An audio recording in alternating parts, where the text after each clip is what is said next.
तकमील कुरान हुआ है।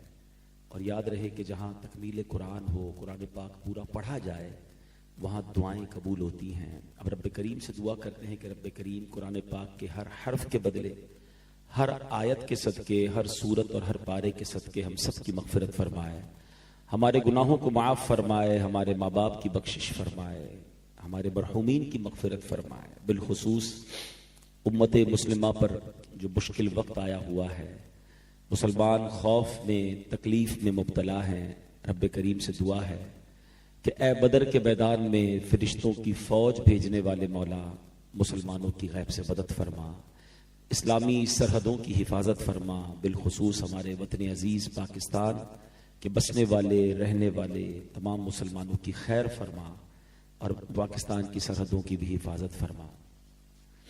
दुरूद पाक पढ़ने के बेशुमार फ़ज़ाइल व बरक़ात हैं। मेरे आका मदीने वाले मुस्तफ़ा सल्लल्लाहु अलैहि वसल्लम पर दुरूद पढ़ना एक ऐसा अमल है जिसका खुद कुरान मजीद फुरकान हमीद हमें हुक्म देता है। कुरान में बहुत सारे अहकाम हैं। चूँकि आज तकमील कुरान की महफिल है तो कुछ कुरान ही के बारे में, कुरान ही से कुछ बातें अर्ज करता हूँ। वैसे तो कुरान करीम में बहुत सारे अहकाम हैं। नमाज का हुक्म है, ज़कात का हुक्म है, रोज़े का हुक्म है, हज का हुक्म है, मगर कोई भी ऐसा हुक्म नहीं है जिसमें रब ने यह फरमाया हो कि ए ईमान वालों, मैं भी करता हूँ, फरिश्ते भी करते हैं और तुम भी शामिल हो जाओ। पूरे कुरान पाक में एक ही अमल ऐसा है जिसके बारे में रब फरमाता है, या अय्युहल्लज़ीना इन्नल्लाह व मलाइकतहू युसल्लूना अलन नबी या अय्युहल्लज़ीना आमनू सल्लू अलैहि व सल्लिमू तस्लीमा। क्या प्यारी आयत है कि बेशक अल्लाह और उसके फरिश्ते उस नबी पर दुरूद भेजते हैं और ए ईमान वालों, तुम भी उन पर खूब दुरूद और सलाम भेजो। अब जरा गौर करें कि अल्लाह फरमाते अल्लाह भी दुरूद भेज रहा है, फरिश्ते भी दुरूद भेज रहे हैं, ईमान वालों तुम भी शामिल हो जाओ। अब यहाँ एक और बात इस कुरानी आयत के जरिए सीखने को मिल रही है कि प्यारे आका अलैहिस्सलातु वस्सलाम को हमारे दुरूद की हाजत नहीं है। जिन पर रब दुरूद भेज रहा हो, जिस पर रब के फरिश्ते दुरूद भेज रहे हो, ये हमें तो गोल्डन चांस दिया गया है कि तुम भी दुरूद पढ़कर अपनी झोलियां भर लो, अपने भाग जगा लो। सुभान अल्लाह। हाँ, ये अलग कैटेगराइज उलमा ने बहुत अच्छे अंदाज में किया कि हमारा दुरूद भेजना, फरिश्तों का दुरूद भेजना और है और रब का दुरूद भेजना और है। इंसान और फरिश्ते अल्लाह की बारगाह में ये दुआ करते हैं। हमारा दुरूद क्या है कि अल्लाह हमारे आका व मौला जनाब रसूलुल्लाह अलैहिस्सलातु वस्सलाम पर अपनी रहमतों की बारिश नाजिल फरमा, उन पर खूब सलामती नाजिल फरमा। मगर अल्लाह करीम तो सलामती नाजिल करने वाला है ना, वो अपनी रहमतें अपनी तरफ से सलामती नबी पाक अलैहिस्सलातु वस्सलाम पर नाजिल फरमाता। तो ये सब तत्बीक समझना बहुत ज़रूरी है। तो बहरहाल इस कुरानी हुक्म से भी हमें पता चल रहा है। और फ़ज़ाइल की अगर बात करें, मिसाल के तौर पर इस वक्त यकीनन एक बड़ी टेंशन वाली फ़ज़ा है, एक कैफियत है। कुछ लोगों के रिलेटिव्स उम्रे पे जा रहे हैं, कुछ जा चुके हैं, कुछ जाने की तैयारी में हैं, कुछ ऑन द वे प्रॉब्लम में हैं, कुछ हमारे रिलेटिव्स खलीजी ममालिक में हैं जहाँ से हमें यकीनन एक खबरें आ रही हैं। तो एक अजब फ़ज़ा है। हमारा वतन भी इस वक्त एक अजीब की सिचुएशन में है। तो ऐसे मौके पर सलामती, हिफाजत, रहमत की हम सबको ज़रूरत है। तो हमें ऐसे मौके पर खूब जिक्र इलाही करना चाहिए और खूब दुरूद पाक पढ़ना चाहिए। याद रखिए, अल्लाह का जिक्र ये भी रहमतों के नुज़ूल का सबब। और दुरूद पाक में तो नबी पाक ने सराहतन कई हदीसों में बयान फरमाया। एक हदीस पाक है जिसका मजमून है कि जो शख्स मुश्किलों में हो, परेशानियों में हो, उसे चाहिए कि मुझ पर कसरत से दुरूद पढ़े कि दुरूद पाक परेशानियों और मुसीबतों को ले जाता है। तो whenever you recite दुरूद पाक इन abundance, कसरत से जब आप दुरूद पाक पढ़ते हैं तो हमारा हिसार होता है, हम पर रहमतों का नुज़ूल होता है। बड़ी प्यारी हदीसें हैं, भले वाक़यात भी हैं। एक बुजुर्ग के बारे में आता है, आप किसी जंगल में थे, आसपास दरिंदे, डाकू भी उस जंगल में थे। आप परेशान हुए कि मैं रात कैसे गुजारूं, ऐसा ना हो कोई दरिंदा मुझ पर हमला कर दे। तो आपको याद आया कि दुरूद पाक पढ़ने वाले पर एक दुरूद पर 10 रहमतें नाजिल होती हैं। हदीस में फरमाया। तो कहा जब मैं दुरूद पढ़ूंगा तो मुझ पर तो अल्लाह की रहमतें नाजिल होंगी, तो फिर किसने मेरा क्या बिगाड़ना है। दुरूद पाक पढ़ा और सो गए बेफिक्र होकर। सुबह उठे, लोगों ने कहा डर नहीं लगा। मेरे नबी ने फरमाया कि एक दुरूद पर 10 रहमतें नाजिल होती हैं। जब रहमतें साथ होंगी तो मुझे क्या होना है। तो बात यह है कि एक तो वज़ाइफ पढ़ने चाहिए, दुरूद पाक खूब पढ़ने चाहिए, मगर यकीन भी, बिलीफ भी होना चाहिए। हमारा ये भी एक मसला है कि हम वज़ाइफ पढ़ रहे होते हैं, दुआएं कर रहे होते हैं, मसले हल भी नहीं हो रहे होते। उसकी एक बड़ी वजह यह कि वो वाली बिलीफ भी नहीं है हमारे अंदर। हम कहते चलो पढ़ लेते हैं, पता नहीं होगा नहीं होगा है। उलमा फरमाते हैं जो बंदा ये सोचकर दुआ मांगे ना कि मांग लेता हूं पता नहीं कबूल होगी नहीं होगी, उसकी कबूल नहीं होनी। कबूल होनी उसी की है कि जिसका यकीन हो कि कादिर मुतलक से मांग रहा हूं, मालिक के कुल से मांग रहा हूं, वही तो देने वाला है, फिर गैब के खजानों से उसको अता किया जाता है। तो जो भी वज़ाइफ आप पढ़ें, दुआएं करें, उसमें यकीन होना चाहिए। अल्लाह की रहमत पर जिसका भरोसा होता है ना, तो फिर सुभान अल्लाह, वो कहते हैं ना, जरा अगर आज भी हो इब्राहिम सा ईमा पैदा, अगर आज भी हो इब्राहिम सा ईमा पैदा, आग कर सकती है अंदाजे गुलिस्तां पैदा। हमें आज वो यकीन हमारे पास से चला गया, वरना हजरत इब्राहिम का यकीन था, आग बाग बन गई। 313 सहाबा का यकीन था कि अल्लाह के नबी साथ है और अल्लाह की रहमत पर भरोसा था, सामने लश्कर बड़ा है, हथियार बड़े हैं, मगर यकीन था। तो फिर फरिश्ते मदद को आए। रब वही है, याद रखिए। हाँ, हम उस कौम के नहीं हैं, मगर अल्लाह वही है। वो रब जो फरिश्ते नाजिल कर सकता है बदर के मैदान में, वो आज भी मुसलमानों की मदद को फरिश्ते नाजिल कर सकता है। जो हजरत इब्राहिम की आग को बाग बना सकता है, वो खालिक के कुल आज भी हमारी गमों की आग को बाग बना सकता है। जो हजरत मूसा और उनके साथियों के लिए दरियाए नील में रास्ते निकाल सकता है, मेरे रब की कुदरत में कभी कोई नहीं हुई, वो आज भी रास्ते निकाल सकता है। मगर वो जो यकीन था, वो जो अल्लाह पर भरोसा था, वही शेक हो गया ना। हमें आज असबाब पर भरोसा हो गया। आज हम समझते हैं जब तक पैसे नहीं होंगे तो मसले हल नहीं होंगे, ताल्लुक नहीं होंगे तो मामला ठीक नहीं होगा, है रिसोर्सेज नहीं होंगी तो निकल नहीं पाएंगे। नहीं, हम मुसलमान हैं, हमारा सबसे पहला भरोसा रब पर होना चाहिए। वो खालिक के असबाब है। अगर पैसों से ही मसाइल हल होते होते, लोग कहते हैं ना यार बुरे वक्तों के लिए पैसे होने चाहिए, बंदा मुश्किल हालात में माल होगा तो बच जाएंगे। मुझे बताएं, अगर पैसों से खुशियां खरीदी जा सकती होती तो आज कोई अमीर गमगीन ना होता। पैसे खर्च करता, गम दूर कर लेता। ऐसा नहीं है। खुशी देनी रब ने है, सुकून देना रब ने है। गरीब लोग बाज़ औक़ात बड़े पुरसुकून होते हैं और अमीर की टेंशन ही खत्म नहीं हो रही होती, क्योंकि एक्चुअली ये सब मिलना रब से है ना। तो आज पहले तो हम बयान के शुरू में ये समझ लें, सीख लें कि हमने अपने मालिक पर भरोसा किस लेवल का करना है। जो आज परेशान है ना, हदीस पाक का खुलासा है कि अगर तुम अल्लाह पर भरोसा करो जैसा भरोसा करने का हक है, तो अल्लाह तुम्हें ऐसे रोजी देगा जैसे परिंदों को रोजी देता है। और परिंदों को रोजी कैसे देता है? पहले तो try to imagine how many birds in this world. परिंदे हैं कितने दुनिया में? कभी आपने इसकी कैलकुलेशन की है? मैंने एक तहकीक पढ़ी कि दुनिया में जितने इंसान होते हैं ना, तो इससे 10 गुना जमीन पर मौजूद जानवर होते हैं, जितने भी जानवर हैं। ठीक है, तो हम अगर 8 अरब हैं तो 80 अरब जानवर हैं। फरमाया जितने जानवर होते हैं मल्टीप्लाई बाय 10 उतने परिंदे होते हैं। तो कितने परिंदे हो गए? 800 अरब परिंदे। और ये सब कहाँ रहते हैं? चले एक और लगे हाथों बात भी समझा देता हूं। परिंदे दरख्तों पर रहते हैं। फॉरेस्ट, दरख्त, ये परिंदों की कॉलोनी है। मगर हम करते क्या जा रहे हैं? ये तो यंगस्टर ने तो सुनी भी नहीं होगी। जब मैं छोटा था या 50s में जो लोग यहाँ पर बैठे, उन्होंने बचपन में कराची में कोयल की आवाज भी सुनी होगी, है अपने घर के बाहर किसी खूबसूरत परिंदे को उड़ते हुए या बैठते हुए देखा होगा। हमने बचपन में तितलियां भी देखी और पकड़ी भी थी, ठीक है ना। अब तो नई जनरेशन ने कराची में कुछ देखा ही नहीं। वो चिड़ियाघर जाना पड़ता है, मलेशिया जाके कोई बटरफ्लाई पार्क में सुना है जाके बटरफ्लाइयां देख रहे होते हैं। हम स्कूल में जाके अपने स्कूल में देखते थे। क्यों? ये सब कहाँ गए? हमने दूर किया, हमने दरख्त ही काट दिए। ये दरख्त होंगे तो आएंगे ना, ये सारा इकोसिस्टम है। 800 अरब परिंदों की रिहाइश दरख्त हैं, मगर हम दरख्त ही काटी जा रहे हैं, कॉलोनियां बनाए जा रहे हैं, रोड बनाए जा रहे हैं। ये अलग डिबेट है। टॉपिक मेरा ये नहीं कि एटमॉस्फेयर चेंज में कितना बड़ा जो डिजास्टर की वजह वो यही है कि दरख्त कंटिन्यू कट रहे हैं।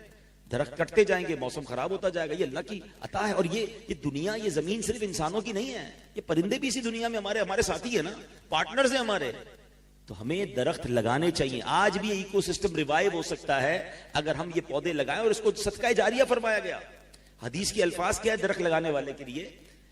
प्यारे आका इस्लाम फरमाते हैं, जिसका मजमून है कि दरख्त लगाया गया, जिसने कभी दरख्त लगाया, जब तक उससे परिंदे, जानवर या इंसान फायदा उठाएंगे, सिर्फ इंसान नहीं, इंसान को साया भी देता है दरख्त, फल भी देता है, नहीं, जब तक परिंदे, जानवर या इंसान फायदा उठाएंगे तब तक लगाने वाले को सवाब मिलता रहे।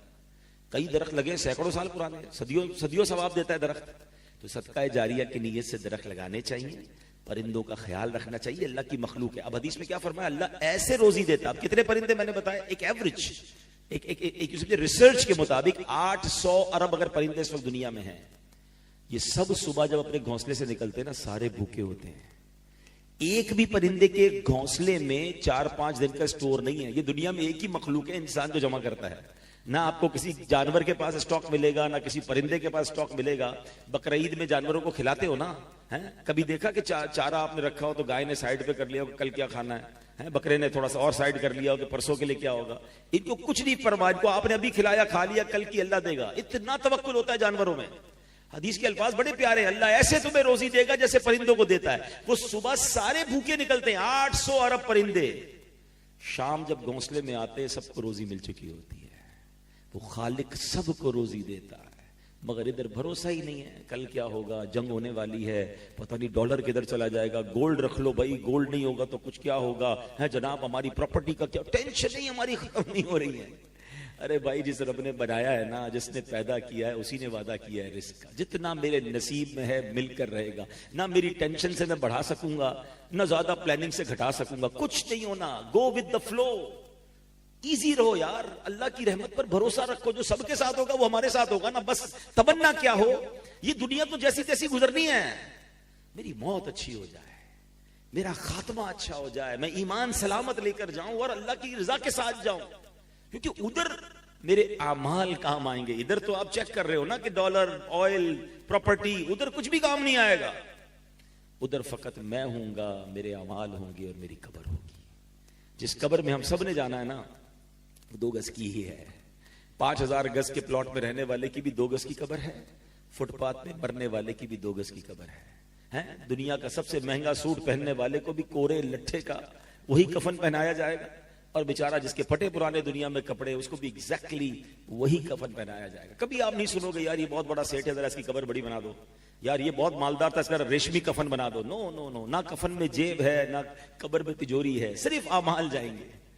तो इन तमाम हालात में तो और अंडरस्टैंड करना चाहिए। कभी भी जा सकते हैं यार, कभी भी कुछ हो सकता है, कभी भी हमारा आखिरत का सफर शुरू हो सकता है। तो हम फिर उसकी तैयारी कब करेंगे? आप सच बताऊं ना, ये माह रमजान हमारे लिए गोल्डन चांस अल्लाह ने दिया है। मरने से पहले हमें एक और रमजान दे दिया। हमें क्या पता अगला रमजान हमारे नसीब में है कि नहीं। पिछले रमजान में कई लोग थे हमारे साथ जो इस रमजान में नहीं है, और वो सारे बुजुर्ग नहीं थे, कई नौजवान चले गए। अभी पिछले दिनों गुल प्लाजा में वाकया हुआ, कैसा वाकया था यार, हिला के रख दिया पूरे कराची को। हम तो सोच नहीं सकते थे कि ऐसा भी हो सकता है कि लोग थोड़ी देर के लिए अंदर गए और बाहर ही नहीं निकल सके, उनके रिश्तेदार बाहर बैठे रह गए। मौत कैसे आती है ये हमने अपनी आंखों से देखा यार, यानी विटनेस किया। आप सोचो, एक शख्स मुझे मिला, कहता है मेरी मां अंदर है, मेरी बहन अंदर है, मेरी बेटी अंदर है, वो बाहर बैठा है, इस उम्मीद पे बैठा है कि अभी थोड़ी देर में आग बुझ जाएगी, वापस आ जाएंगे। कोई नहीं आया। बच्चे थे, औरतें थी, पता नहीं होता किसी को कि कब बारी आ जाए, हमें कुछ नहीं पता। हम तैयार रहे। एक शेर बचपन से सुन रहे हैं, आगाह अपनी मौत से कोई बशर नहीं, सामान 100 बरस का है, पल की खबर नहीं। अच्छा, ये पल की खबर नहीं ना, ये पहले तो शेर में सुना, अब ये विटनेस कर रहे हैं हम। ये नौजवान बैठे, बल्कि सभी ने सीसीटीवी फुटेजेस देखी होंगी कि बैठे बैठे ऑफिस पे काम करते करते बंदा गिरा और उसका इंतकाल हो गया, चलते चलते गिरा, उसका इंतकाल हो गया, खेलते खेलते गिरा है, स्पोर्ट्स के मैदान में लोग गिर रहे हैं, अचानक इंतकाल हो रहा है। यंग ऐसे भी खुश नसीब देखे कि नमाज पढ़ते पढ़ते सजदे में इंतकाल हो गया। मस्जिद की भी सीसीटीवी फुटेज आ गई। मगर एक जो मेन चीज मैं आपको बताना चाहता हूं ना, कभी थोड़ा सा उस वीडियो पे जूम कीजिए, उस बंदे के चेहरे पर देखिए, उसको 1-2 सेकंड पहले भी पता नहीं था कि मैं मरने वाला, पल की खबर नहीं। यानी 1 सेकंड बाद मेरे और आपके साथ क्या होना है ना, वी डोंट नो। तो फिर अक्लमंद कौन है? अभी हम मिसाल दे रहा हूं, हमारी देखिए प्लानिंग कैसी है कि चूंकि जंग के बादल मुंडला रहे हैं ना, तो डिस्कशंस हो रही है क्या करना चाहिए, एहतियात क्या होनी चाहिए, ट्रैवल करना चाहिए कि नहीं करना चाहिए, क्या कोई चीज हमारे घर में स्टॉक होनी चाहिए, फला। यानी कुछ ना कुछ हमारी डिस्कशन शुरू हो गई, because something may be happen. जरूरी नहीं कुछ, अल्लाह करे ना हम खैर से रहें, आफियत से रहे, अल्लाह रमजान की बरकत से सारे मामला सेटल डाउन फरमा दे, सारे मुसलमानों की खैर हो जाए। मगर मेरा पॉइंट पिक कीजिएगा, हमें एक चीज महसूस हो रही है, तो ये हमारा discussion point and point of planning बन गया है। ऐसा ही है ना, ये तो महसूस हो रही है। मैं तो कंफर्म रिपोर्ट दे रहा हूं कि मुझे और आपको मरना है। मेरी जो गुफ्तगू है इसमें तो कोई इमेजिन, वो मे बी और मे नॉट तो नहीं है ना। 100% वी हैव टू डाई, सबने जाना है कब्र में, और नोबडी नोज व्हेन, कब। ये आज भी हो सकता है, है ना? ऐसा ही है कि हमारे पास कोई डेट तो नहीं है कि भाई मेरा फला इतने सालों के बाद इंतकाल होगा। तो जब इतनी रियल सिचुएशन है, इतनी रियलिटी है मौत, तो अक्लमंद वो है कि रोजाना ऐसे जिए कि अगर आज भी मर गया ना तो अल्लाह राजी होगा। तो रमजान ये 30 डेज मुझे और आपको एक बड़ा गोल्डन चांस मिला है कि अपनी आदतें अच्छी कर ले। देखिए दुनिया का दस्तूर क्या है कि कोई भी अच्छी आदत अपनाने के लिए हमें कुछ दिन रिक्वायर्ड होते हैं, या कोई भी बुरी हैबिट निकालने के लिए कुछ दिन रिक्वायर्ड होते हैं। कहते हैं ना first 20 days are very difficult to adopt anything.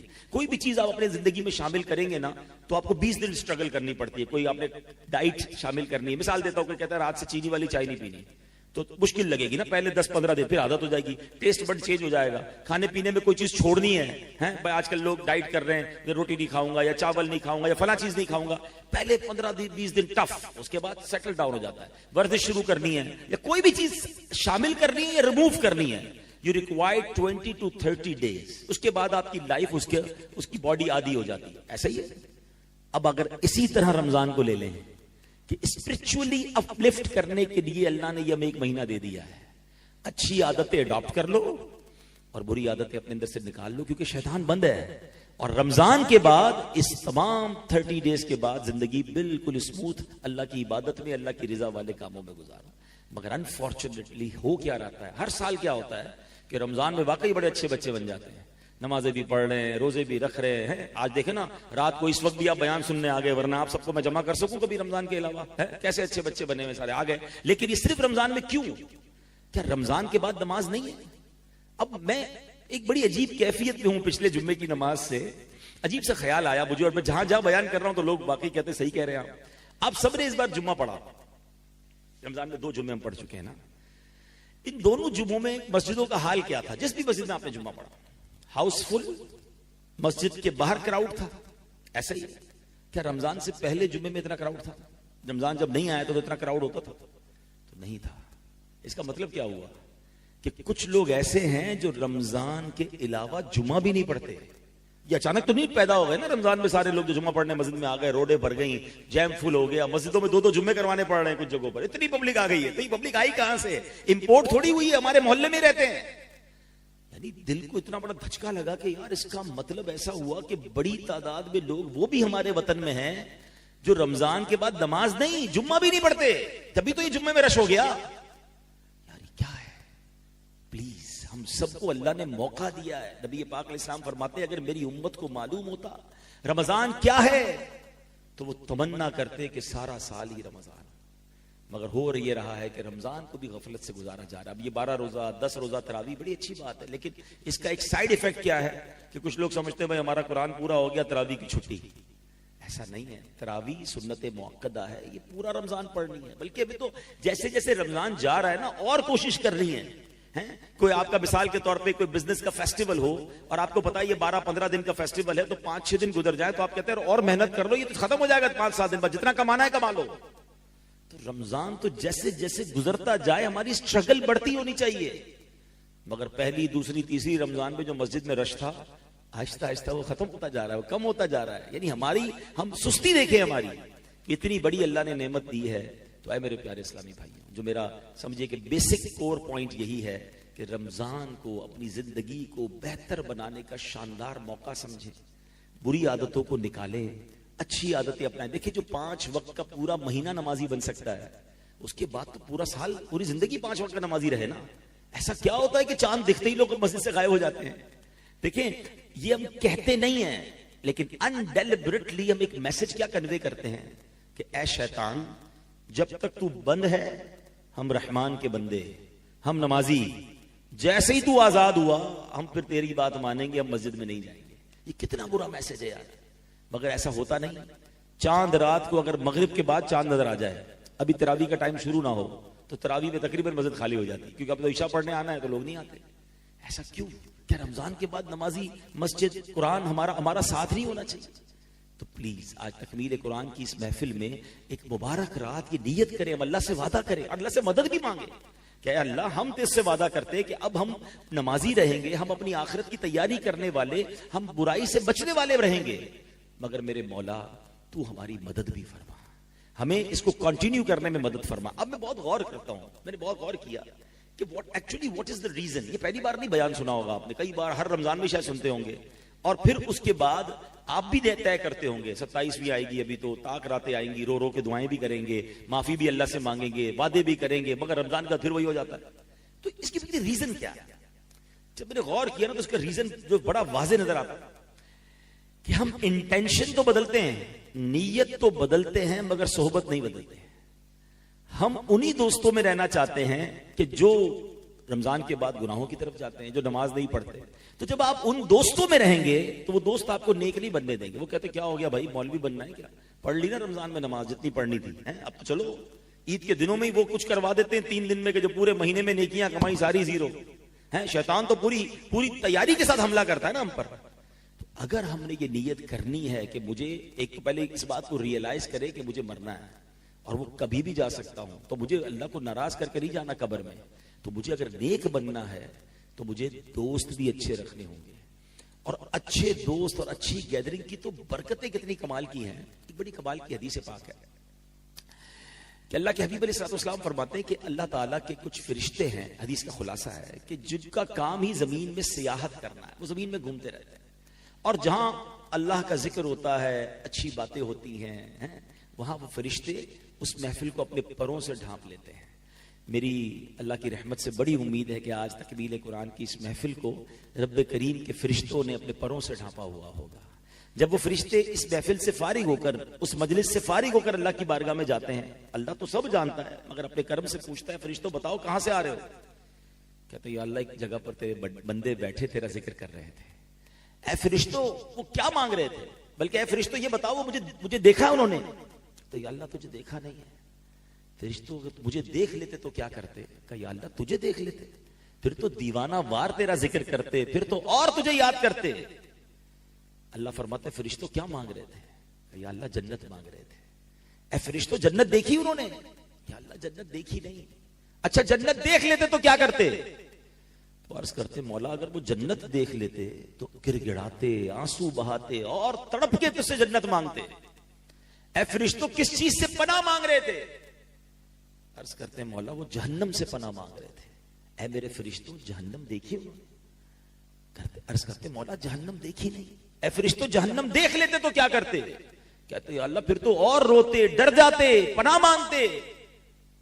अल्लाह फरमाते मेरे फरिश्तों गवाह हो जाओ, जिन बंदों ने मुझे देखा नहीं है और मेरा जिक्र कर रहे हैं, जन्नत देखी नहीं और जन्नत मांग रहे हैं, जहन्नम देखी नहीं जहन्नम से पनाह मांग रहे हैं, ऐ फरिश्तों गवाह हो जाओ मैंने उन सब की मगफिरत फरमा दी है। अच्छा अब इस हदीस का अगला हिस्सा और ब्यूटीफुल है। फरिश्ते अर्ज करते मौला एक बंदा ऐसा भी था जो जिक्र करने नहीं आया था, अपने किसी पर्सनल काम से आया था। तो सकता यहां भी कोई भाई ऐसे हों कि दोस्त पकड़ के ले आए, चलो ना यार थोड़ी देर के लिए, फिर बाद में चले जाएंगे खाने पीने, हैं वो दोस्तों को राजी करने के लिए, हंजला को जरा सलाम करने के लिए आ गया हो, ठीक है होता है। तो फरिश्ते कहते बोला एक बंदा ऐसा भी आया जो जिक्र करने नहीं आया, पर्सनल काम से आया। हदीस के अल्फाज हैं, अल्लाह फरमाता है मेरे फरिश्तों ये वो लोग हैं जिनका हम नशीन भी महरूम नहीं रहता, मैंने उसकी भी मगफिरत फरमा दी है। यानी अच्छे लोगों की कंपनी कमाल देखे कि बेशक इंटेंशन वो नहीं थी, but because he sitting with the pious people, एक अच्छी महफिल में बैठा हुआ है, तो सुभान अल्लाह, अल्लाह उसकी भी बख्शिश फरमा देता है। ये है अच्छे दोस्तों की बरकत। अब हम गौर करें कि हमारा उठना बैठना जाना आना किधर, यानी फरिश्तों का नुज़ूल होता है ऐसी महफिलों में। बड़ी प्यारी बात पंजाबी शायर लिखते हैं ना, भले बंदे दी सोहबत यारों जिवे दुकान तारा, सौदा भावे मुल्ले न लइये हुल्ले आन हजारा। कहते अच्छे बंदे की सोहबत ऐसी है जैसे इत्र वाले की दुकान है। इत्र वाले की दुकान पे क्या होता है, आप जब जाए तो सबसे पहले फ्री में क्या मिलता है? जैसे आप परफ्यूम शॉप और इत्र शॉप में एंटर होते हैं तो पहले फ्री में तो बड़ी प्यारी खुशबू खुद ही सूंघने को मिल जाती है, बंदा फ्रेश हो जाता है। थोड़े बहुत वो सैंपल भी लगा देते हैं, खरीदे ना खरीदे बंदा खुशबू लेके जा रहा होता है। ड्यूटी फ्री शॉप पे तो सारे लोग कर रहे होते हैं, बहरहाल तो फ्री में मिला ना। अच्छे बंदे की सोहबत की मिसाल क्या दी? जिवें दुकान अतारा, पैसे खर्च करो ना करो आपको फ्री में खुशबू मिल गई। वो कहते हैं बुरे बंदे दी सोहबत यारों जिवें दुकान लोहारा, कपड़े पावे कुंज कुंज पहिए चिंगा पैन हजारा। कहते बुरे बंदे की सोहबत ऐसी है जैसे लोहार की दुकान। अभी तो कम हो गई, वरना पहले हमारे कराची में भी थी कि वो छुरी वगैरह तेज करते थे या लोहार की दुकान होती थी ना, बड़ी चिंगारियां निकलती थी। कहते जितने कपड़े बचा लो, एक ना एक चिंगारी तुम्हारे कपड़े में सुराख कर देगी। तो आज हमारे नौजवान पता है क्या कहते हैं? कहते हैं मैं शराब पीता नहीं, दोस्त पीते मैं बैठता हूं, मैं जुआ नहीं खेलता, बस वो दोस्त कुछ ताश में खेल रहे होते, मैं सिर्फ कंपनी देता हूं, मैं गलत काम करता नहीं, बस कंपनी देता हूं, करता नहीं हूं। यही तो वो काम है जो हम गलत कर रहे हैं कि हम बुरों के साथ बैठकर कैसे अच्छे बन सकते हैं। आज नहीं करते, कल कर रहे होंगे।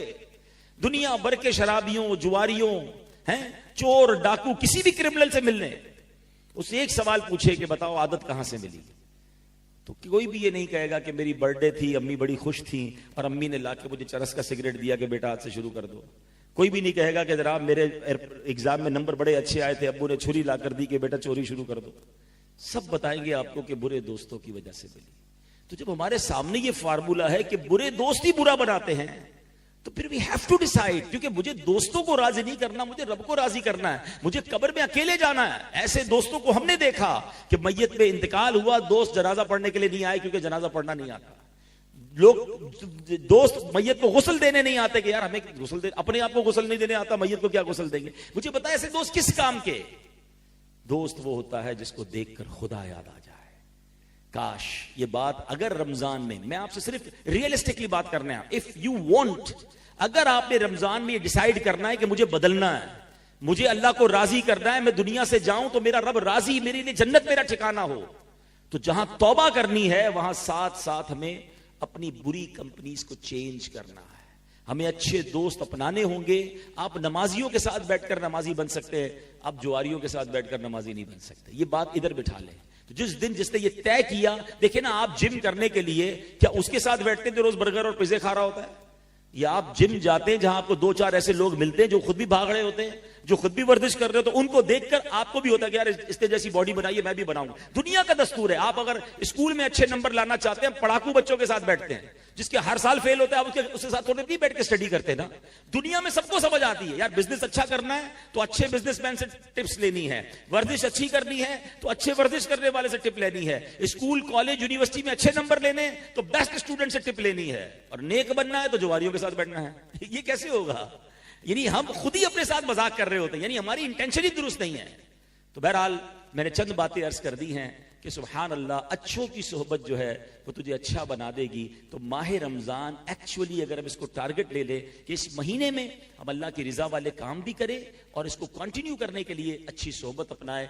आज के इस पुरफितन दौर में दावत इस्लामी एक ऐसी नेमत है हमारे पास कि जहां हजारों अल्हम्दुलिल्लाह लोगों की, यूं समझिए कि जिंदगी में इनकलाब बरपा हुआ है। हमारे 19,000 से ज्यादा मदरसे हैं और अल्हम्दुलिल्लाह 5 लाख के करीब बच्चे और बच्चियां बगैर फीस के उसमें कुरान पढ़ रहे हैं, दरसे निज़ामी कर रहे हैं। 7.25 लाख के करीब बच्चे और बच्चियों ने हिफ्स कर लिया, नाजरा पढ़ लिया या दरसे निज़ामी कंप्लीट किया। Look at the huge number. इतनी बड़ी तादाद में अल्लाह की रहमत से आने वाली नस्लों को नेक बनाया जा रहा है। 300 इस्लामिक इंग्लिश मीडियम स्कूल की ब्रांचेस दावत इस्लामी ने दुनिया भर में बना दी हैं। हमारे स्कूल्स हैं, कॉलेजेस हैं, और ये तमाम दीनी कामों के साथ साथ वेलफेयर के काम भी शानदार अंदाज से हो रहे हैं। थोड़ी देर पहले मैंने पौधे लगाने की फजीलत बयान की। 32 से 35 लाख पौधे पाकिस्तान में FGRF जो दावत इस्लामी का वेलफेयर डिपार्टमेंट है उसने पौधे लगाए, और हमारा नारा है पौधा लगाना है, दरख्त बनाना है। यतीम बच्चों के लिए यतीम खाने बन रहे हैं, हमारे मरीजों के लिए क्लिनिक्स, और अल्हम्दुलिल्लाह थैलेसीमिया के मरीज बच्चों को अब तक 87,000 के करीब खून की बोतलें अल्हम्दुलिल्लाह दावत इस्लामी के शोबे FGRF ने दी हैं। तो वेलफेयर का काम हो या दीनी काम हो, एक ह्यूज इम्पैक्ट है। Madani channel, media, social media, एक इतना बड़ा वो काम हो रहा है। आप कभी अगर मौका मिले तो इफ्तार या सहरी ट्रांसमिशन में सिर्फ यूट्यूब पर मदनी चैनल की लाइव ट्रांसमिशन के व्यूज देखिएगा, और अगर दीगर इस्लामिक जो चैनल या दीगर चैनल सहरी और इफ्तार ट्रांसमिशन चला रहे हैं उसका मुकाबला अगर आप कंपेयर करेंगे तो आपको अंदाजा होगा कि कितना ह्यूज इम्पैक्ट अल्हम्दुलिल्लाह और कितनी बड़ी व्यूअरशिप के साथ लोगों तक सही इस्लाम की पिक्चर पहुंचाई जा रही है। हमारा एक यूट्यूब चैनल है, यंगस्टर जरा सोशल मीडिया को ज्यादा फॉलो करते हैं।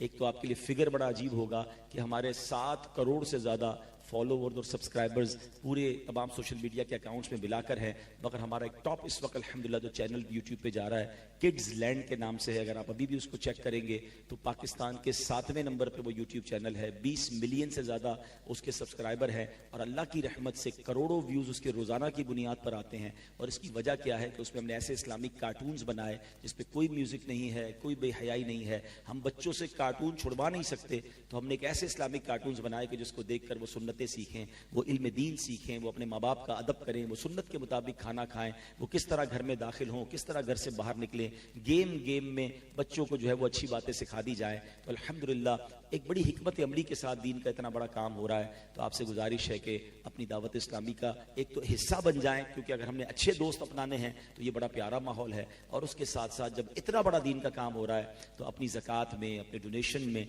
अपने फितरे में आप कंसिडर करें दावत इस्लामी को। यकीनन पहले हक आपका आपके गरीब रिश्तेदारों का है, आपके गरीब मुलाजमीन का है जो ज़कात के मुस्तहिक हैं, पहले उन्हें दें और फिर दावत इस्लामी का भी साथ दें। और एक आखिरी बात मैं फितरे के हवाले से कर लेता हूँ कि फितरे में हदीस पाक में हमें फरमाया गया 4 किस्म का फितरा है, गंदुम का, जौ का, किशमिश का और खजूर का। यकीनन फितरा तो ईद की नमाज से पहले देना है, मगर रमज़ान में देंगे तो ज़्यादा फजीलत पहले से अदा हो जाएगा।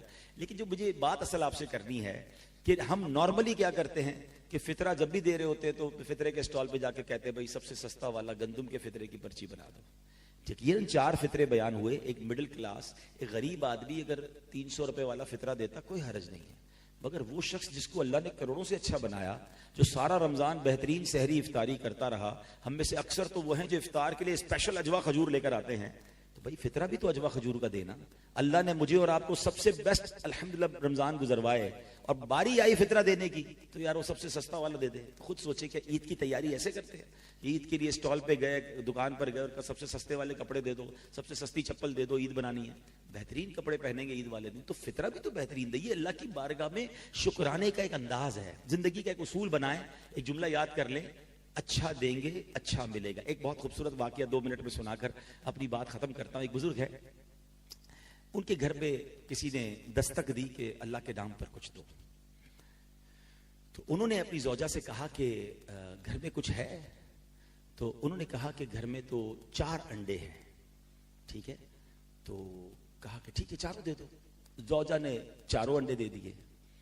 थोड़ी देर हुई तो दरवाजे पे दस्तक हुई कि आपके किसी दोस्त ने आपके लिए कुछ भिजवाया है। तो बड़ा सा टोकरा था। बीवी को पूछा क्या आया है? कहा 30 अंडे आए हैं। कहा 30 अंडे कैसे आए? यकीन देखें हमने तो 4 दिए थे, एक का 10 का वादा है, 30 कैसे आए? कहा हुजूर 10 टूटे हुए हैं, आए तो 40 हैं, 30 साबित हैं, 10 टूटे हुए हैं।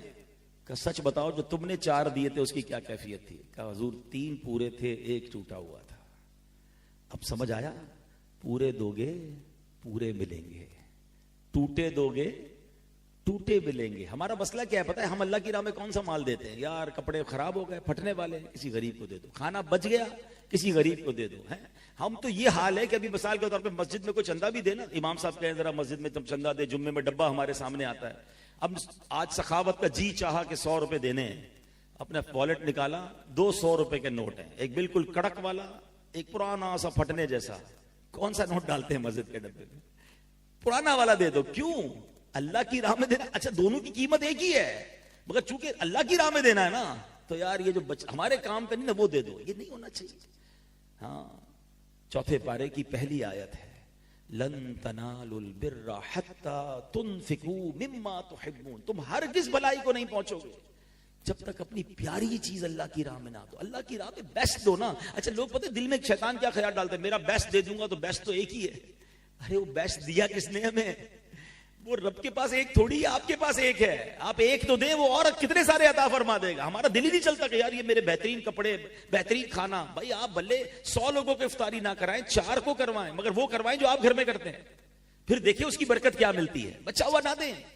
यानी इस कदर माइंड सेट बन गया है कि मिसाल के तौर पे किसी के 3-4 बेटे हो ना, एक बेटा बड़ा कमाल का सबक याद करता है, कहते हैं यार इसको डॉक्टर बनाएंगे। एक हिसाब किताब में तेज है, यार इसको बीए करवा के आगे जाके चार्टर्ड अकाउंटेंट बनाएंगे। दूसरा घर के पुर्जे उर्जे भी ठीक कर लेता है, ये इंजीनियर बनेगा, इसका दिमाग बड़ा अच्छा है। चौथा बच्चा किसी काम का नहीं है, लड़ाई झगड़े बहुत करता है, जबान भी उसकी ठीक नहीं है, या कोई जिस्म में भी नुक्स है, इसको मदरसे में डाल दो। यानी अल्लाह की राह में बच्चा भी वो देना है जो हमारे काम का नहीं है। हालांकि होना क्या चाहिए था, आज हमारा शिकवा भी है कि यार उलमा जो है ना हमारे, वो बेस्ट नहीं है, वो जमाने के तकाजे के मुताबिक गुफ्तगू नहीं कर पाते, उनकी इंटेलेक्चुअल लेवल वो नहीं है। देना अपने घर का बेहतरीन बच्चा कि ये बेस्ट बच्चा है, मैं इसको मुफ्ती बनाऊंगा, मैं इसको आलिम बनाऊंगा, सारी दुनिया में दीन का परचम रोशन करेगा। मगर हाल ये है कि जो मेरे काम का नहीं है वो अल्लाह की राह में देना है। अब इस फार्मूले को हमेशा याद रखना कि आप अपना बेस्ट दें, वो रब्बे करीम देखें आपको कैसे अता फरमाता है। वो गैब के खजानों, कुरान में उसने वादा किया ना, भलाई को पहुंचोगे ही नहीं जब तक अपनी बेहतरीन चीज राह खुदा में ना दें। तो ज़कात हो, सदकात हो, फितरा हो, बेस्ट देने की कोशिश करें, खुश दिली से दें, बोझ ना समझे या अल्लाह ओए होए होए रमजान आ गया 10 लाख ज़कात देनी पड़ेगी। यानी कुछ लोग ज़कात को भी बोझ समझ रहे हैं। अल्लाह के बंदे, अल्लाह ने 4 करोड़ दिए तो 10 लाख बनी है ना। शुक्रिया अदा कर रब का कि मौला इस काबिल बनाया कि ज़कात देने वाला बनाया, लेने वाला नहीं बनाया, बोझ समझकर ज़कात। अब लोगों की ज़कातें करोड़ों में बन गई तो अब लोग टेंशन में आते जा रहे हैं। किस बात का टेंशन है? अरबों दिए तो करोड़ों बन रही है ना। मैं तो एक दुआ करता रहता हूं, आपको अच्छी लगे तो आमीन कर दें कि या अल्लाह मुझे वो माल ना देना जिसकी ज़कात भारी पड़े। आमीन तो जोर से कह दो यार। अच्छा, इसमें भी कोई टेंशन है? वो माल किस काम का यार जिसकी ज़कात भारी है? दुआ ये करो या अल्लाह वो माल दे जिसकी ज़कात में खुश दिली से अदा करूं, ज़कात भी दूं और मौज भी करूं, तब मजा है ज़कात देने का। अल्लाह करे दिल में उतर जाए मेरी बात। अल्लाह करीम हम सबको अमल की तौफीक दे। हमारे अंजला भाई का, उनकी फैमिली का बहुत शुक्रिया, आपने मुझे बुलाया, और आप सबका शुक्रिया, आपने वक्त दिया। अल्लाह करीम जो मैंने अर्ज किया हम सबको उसे याद रखने, अमल करने और दूसरों तक पहुंचाने की तौफीक अता फरमाए। अब इंशाल्लाह दुआ होगी। अल्हम्दुलिल्लाह रब्बिल आलमीन वस्सलातु वस्सलामु अला खातमिन नबिय्यीन अल्लाहुम्मा रब्बना तक़ब्बल मिन्ना इन्नका अंतस समीउल अलीम व तुब अलैना या मौलाना इन्नका अंतत तव्वाबुर रहीम व उफ़व्विदु अमरी इलल्लाह इन्नल्लाह बसीरुम बिल इबाद ला इलाहा इल्ला अंत सुब्हानका इन्नी कुन्तु मिनज़ ज़ालिमीन। ए रब्बे करीम हम सब का जमा होना अपनी बारगाह में कबूल फरमा, हम सब के तमाम सगीरा कबीरा गुनाहों को माफ़ फरमा। अल्लाह तकमील कुरान की महफिल है, कुरान पाक जहाँ ख़त्म होता है वहाँ तेरी रहमतों का नुज़ूल होता है। अल्लाह हम पर अपनी रहमतों की बारिश नाजिल फरमा दे। ए करीम हमारे गुनाहों को माफ़ फरमा, हमारी ख़ताओं से दरगुजर फरमा, हमारे माँ बाप की, प्यारे आका अलैहिस्सलाम की सारी उम्मत की बख्शिश फरमा। ए अल्लाह हमें नेक बना दे। आज हमने बयान में सुना, ऐसा रमजान का फैजान हम पे जारी कर दे कि रमजान को तुम नहीं रोक सकते, मगर मेरे मौला रमजान के बाद भी हमें 5 वक्त का नमाजी बनाई रखना, रमजान के बाद भी कुरान पढ़ने वाला, कुरान सुनने वाला बनाई रखना, रमजान के बाद भी बुरी आदतों से बचाई रखना। तेरे खजानों में कमी नहीं मौला, तुझसे मदद मांगते हैं, हमें अपनी पसंद के बंदों में शामिल फरमा ले। ए करीम जितने बीमार हैं उन्हें शिफा अता फरमा, कर्जदारों के कर्जे उतर जाएं, बे औलादों को नेक और सालेह औलाद अता फरमा। ए परवरदिगार जो मुसलमानों पर मुश्किल वक्त आया है, ए रब्बिल आलमीन तमाम मुसलमानों की खैर फरमा, आलम इस्लाम का बोल बाला फरमा, दुश्मनान इस्लाम का मुंह काला फरमा। जो मुसलमानों को मिटाने के दर पे हैं अल्लाह उन्हें नेस्तो नाबूद फरमा दे। रमजान ही का महीना था जब बदर के मैदान में फरिश्तों के जरिए तूने मदद फरमाई। ए अल्लाह सारी दुनिया के मुसलमानों की गैब से मदद फरमा, खुसूसन बिलखुसूस हमारे वतन अजीज पाकिस्तान की हिफाजत फरमा, इसकी सरहदों की हिफाजत फरमा। ए करीम मौला हमारे अंजला भाई और इनके घराने पर रहमतों और बरकतों का नुज़ूल फरमा। जिसने एक मकसद के लिए महफिल सजाई वो मकसद में अल्लाह उन्हें कामयाबी अता फरमा। जो हरमैन तय्यबैन पहुंच चुके उनकी भी हिफाजत फरमा, जो जाना चाहते हैं नहीं जा पा रहे अल्लाह उनके लिए रास्ते आसान कर दे।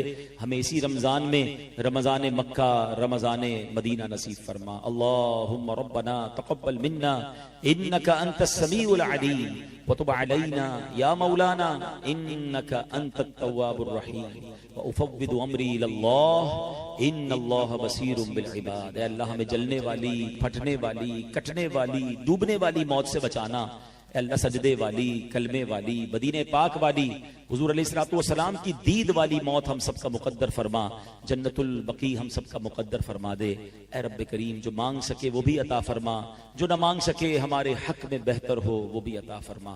रब्बना तक़ब्बल मिन्ना इन्नका अंतस समीउल अलीम व तुब अलैना या मौलाना इन्नका अंतत तव्वाबुर रहीम ला इलाहा इल्ला अंत सुब्हानका इन्नी कुन्तु मिनज़ ज़ालिमीन।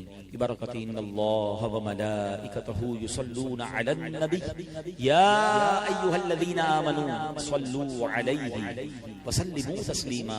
सल्लल्लाहु अलन नबिय्यिल उम्मी व आलिहि सल्लल्लाहु अलैहि व सल्लम सलातुन व सलामुन अलैका या सय्यदी या रसूलल्लाह। जब दमे वापसी हो या अल्लाह, सामने हो रौज़ाए रसूलुल्लाह और लब पे हो ला इलाहा इल्लल्लाह मुहम्मदुर रसूलुल्लाह। सलातो सलाम के दो अशार के लिए या रसूलल्लाह सलाम या हबीब अल्लाह सलामुन अलैक, या नबी अल्लाह सलामुन अलैक, या नूर अल्लाह सलामुन अलैक। मुस्तफा जाने रहमत पेला हो सलाम, शम्अ बज़ में हिदायत पेला हो सलाम। जिस सुहानी घड़ी चमका तैबा का चाँद, उस दिल अफरोज साथ पे लाखों सलाम। या रसूल अल्लाह सलामुन अलैक, या हबीब अल्लाह सलामुन अलैक। सुब्हान रब्बिक रब्बिल इज्जति अम्मा यसिफून व सलामुन अलल मुरसलीन वल्हम्दुलिल्लाहि रब्बिल आलमीन बिहक़्क़ि ला इलाहा इल्लल्लाह मुहम्मदुर रसूलुल्लाह।